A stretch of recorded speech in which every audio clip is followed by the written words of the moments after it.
Betapa pentingnya ilmu. Sampai Al-Imam Asy-Syafi'i pernah mengatakan, man arada dunya fa'alaihi bil ilmi. Kalau ingin sukses dunia, mesti pintar, mesti punya ilmu, belajar. Ya, karena itu pembuka dalam Al-Quran, wahyu pembuka menggunakan kata iqra, baca. Baca itu gerbang pertama pengetahuan. Orang banyak baca, banyak pengetahuan, potensi tinggi mendapatkan peningkatan status kedudukan di dunianya. Makanya coba lihat ya, ukuran materi dunia pun itu ilmu melekat. S1, S2, S3, salary-nya beda kan? Ya, kehormatannya beda kan? Nah, jadi kalau ingin meningkat dunia, kata Imam Asy-Syafi'i, tingkatkan pengetahuan dan belajarnya sampai paham. Jangan cuma datang, duduk paling belakang, nggak nanya, ya, terus ujian minjem catatan teman sehari sebelumnya.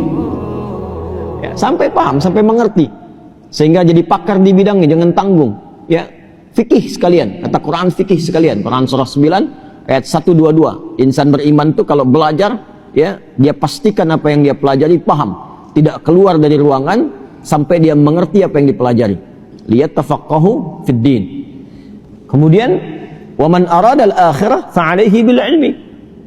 Kalau menginginkan sukses akhirat pun, kata Imam Asy-Syafi'i, itu modalnya ilmu juga. Ilmu juga. Ya, bagaimana bisa salat kalau nggak ada ilmunya? Ya, bagaimana bisa zakat dengan benar kalau nggak tahu ilmunya? Kepada siapa dikeluarkan? Kalau nggak tahu ilmunya, nggak paham cara menunaikan salat, nggak tahu bilangannya, besok-besok nanti subuh 4 rakaat. Ya, kalau nggak tahu tentang ilmu akidah dengan benar, didoktrin orang, tiba-tiba tembak orang, bom orang, bunuh orang dengan cara yang tidak benar, alih-alih pengen ke surga, masuknya neraka jahanam, nggak keluar-keluar. Hati-hati. Wa may yaqtul mu'minan muta'ammida fajazaohu jahannam wa ghadiballahu 'alaihi khalidan fiha wa ghadiballahu 'alaihi wa la'anahu wa a'adda lahu 'adzaban 'azima. Siapa yang sengaja merencanakan pembunuhan dan korbannya ada satu orang beriman saja, satu saja, maka ancamannya, tuh ancamannya, pidana itu ancamannya, ya, neraka jahanam, kekal di dalamnya, nggak keluar-keluar. Allah murka kepadanya, Allah melaknatnya, dan dijanjikan sudah masuk jahanam siksanya berlipat, kata Allah. Jahanam saja sudah nggak kebayang, dan siksanya berlipat. Tuh, tergambar nggak tuh?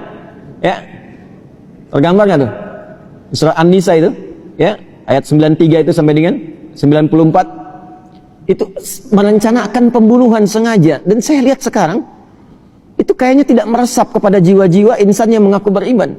Hampir tiap hari kelihatan tuh, terdengar, terbaca peristiwa-peristiwa yang sampai saking mudahnya menghilangkan nyawa padahal ancamannya tinggi. Ya. Bagaimana kalau bukan beriman? Faka'annama qatalan nasa jami'a. Hati-hati. Satu manusia pun itu di sisi Allah kalau sengaja itu terjadi, itu dosanya seakan membunuh semua manusia. Tinggi. Ya. Karena itu biasanya kalau ada satu pasal dalam undang-undang bahkan di kita itu yang ancamannya tinggi, berarti perbuatannya berbahaya. Ya. Coba lihat narkoba itu kan, terorisme dan macam-macam yang lainnya, ancaman pidananya tinggi kan, hukuman mati atau bahkan seumur hidup. Intinya ingin menunjukkan ada perbuatan yang sangat berbahaya, jangan dilakukan. Ya, nah itu sebetulnya sudah fitrah kehidupan. Al-Quran membawa fitrah yang sama, kenapa disoal? Ya, jadi ketika ada hukum misal semacam, kata Allah disampaikan, ini ya, daripada orang mencuri, potong tangannya. Kalau orang mau bunuh, pikir dulu, dikisos nanti dibunuh lagi, ancamannya hukuman mati. Pembunuhan, ya, ancamannya hukuman mati, dikisos tuh hukuman mati ancamannya, ya, untuk pembunuhan. Kenapa mesti disoal? Kan sama saja dengan logika berpikir dalam konteks hukum manusia, ya, yang ditetapkan ini menunjukkan bahwa ada perbuatan yang sangat berbahaya, jangan dilakukan. Karena itu spirit Quran yang mengatakan walakum fil qisasi hayatun ya ulil albab. Kalau Anda berpikir bukan masalah menghukumnya, tapi di balik itu ada penjagaan terhadap maslahat kehidupan yang kalau diancam dengan ancaman yang tinggi cenderung memotong orang untuk berbuat yang salah. Jelas ya? Nah, itu ilmu. Karena itu saking tingginya ilmu, hal pertama yang diberikan kepada Adam alaihissalam sebelum turun ke bumi itu bukan harta, bukan kedudukan, tapi ilmu. Quran surah kedua ayat 31, wa 'allama Adamal asma'a kullaha.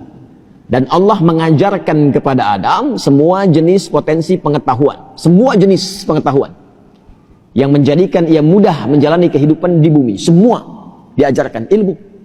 Ya. Karena itu semua para nabi, rasul, karena bertugas membimbing umatnya di setiap eranya, dan Rasulullah SAW ditugaskan membimbing umat dan risalahnya berlangsung abadi walaupun beliau wafat sampai akhir kehidupan, maka fitrah semua nabi mendapatkan ajaran langsung dari Allah. Diajarkan langsung. Nah, kita yang bukan nabi, yang bukan rasul, diminta belajar kurikulum nabawi itu yang membimbing kita lewat ilmu-ilmu itu untuk mudah menjalani kehidupan. Orang yang belajar dari ilmu itu disebut dengan muta'allim namanya. Jelas ya? Siapa namanya? Muta'allim. Jadi ketika kita belajar dari ilmu itu disebutnya muta'allim. Kurikulumnya sudah ada. Sumber pertamanya Quran, wahyu tingkat tertinggi. Orang bikin buku cari-cari begini, nulis belum tentu benar. Ini langsung dari Allah nih kurikulum hidup. Detailnya nanti di mana? Di penjelasan Nabi, di hadis. Hadis ini disampaikan lewat lisan, dipraktekkan lewat perilaku, dicontohkan lewat sikap, lewat sifat. Nanti diabadikan dalam perilaku. Ketika jadi perilaku disebut dengan sunnah. Disusun jadi kurikulum oleh para ulama hadis kita. Jadilah kitab. Kitab itu kurikulum hidup. Di cara ngaji itu begini. Cara ngaji itu, lihat peta kurikulumnya secara tematik tuh. Disusun. Ya, yang sering sekali saya sampaikan, ada yang pokok, ada yang furu'. Yang pokok tuh kayak kita toharah, apapun Anda profesinya, mau pejabat, mau diplomat, birokrat, mau rakyat biasa, mau guru, pengajar, teknokrat, arsitek, tetap wudu kan? Ya, tetap sholat kan? Ya kan? Puasa juga kan? Nah, itu yang pokok namanya. Nanti disusun babnya apa saja. Bab menjaga iman, kitabul iman. Ada ayatnya, ada hadisnya. Apalagi misalnya bab taharah, ya, bab tentang sholat. Disusun babnya, ada ayatnya, ada hadisnya. Nah, nanti yang sifatnya furu', cabang pilihan kehidupan, tuh milih sesuai passion, bakatnya masing-masing. Yang mau bisnis, nanti ada bimbingan bisnis disebut dengan kitabul buyu'. Yang di pemerintahan nanti ada kitabul imarah. Yang di ilmu ada kitabul ilmi. Semua ini sudah dihimpun oleh para ulama hadis kita.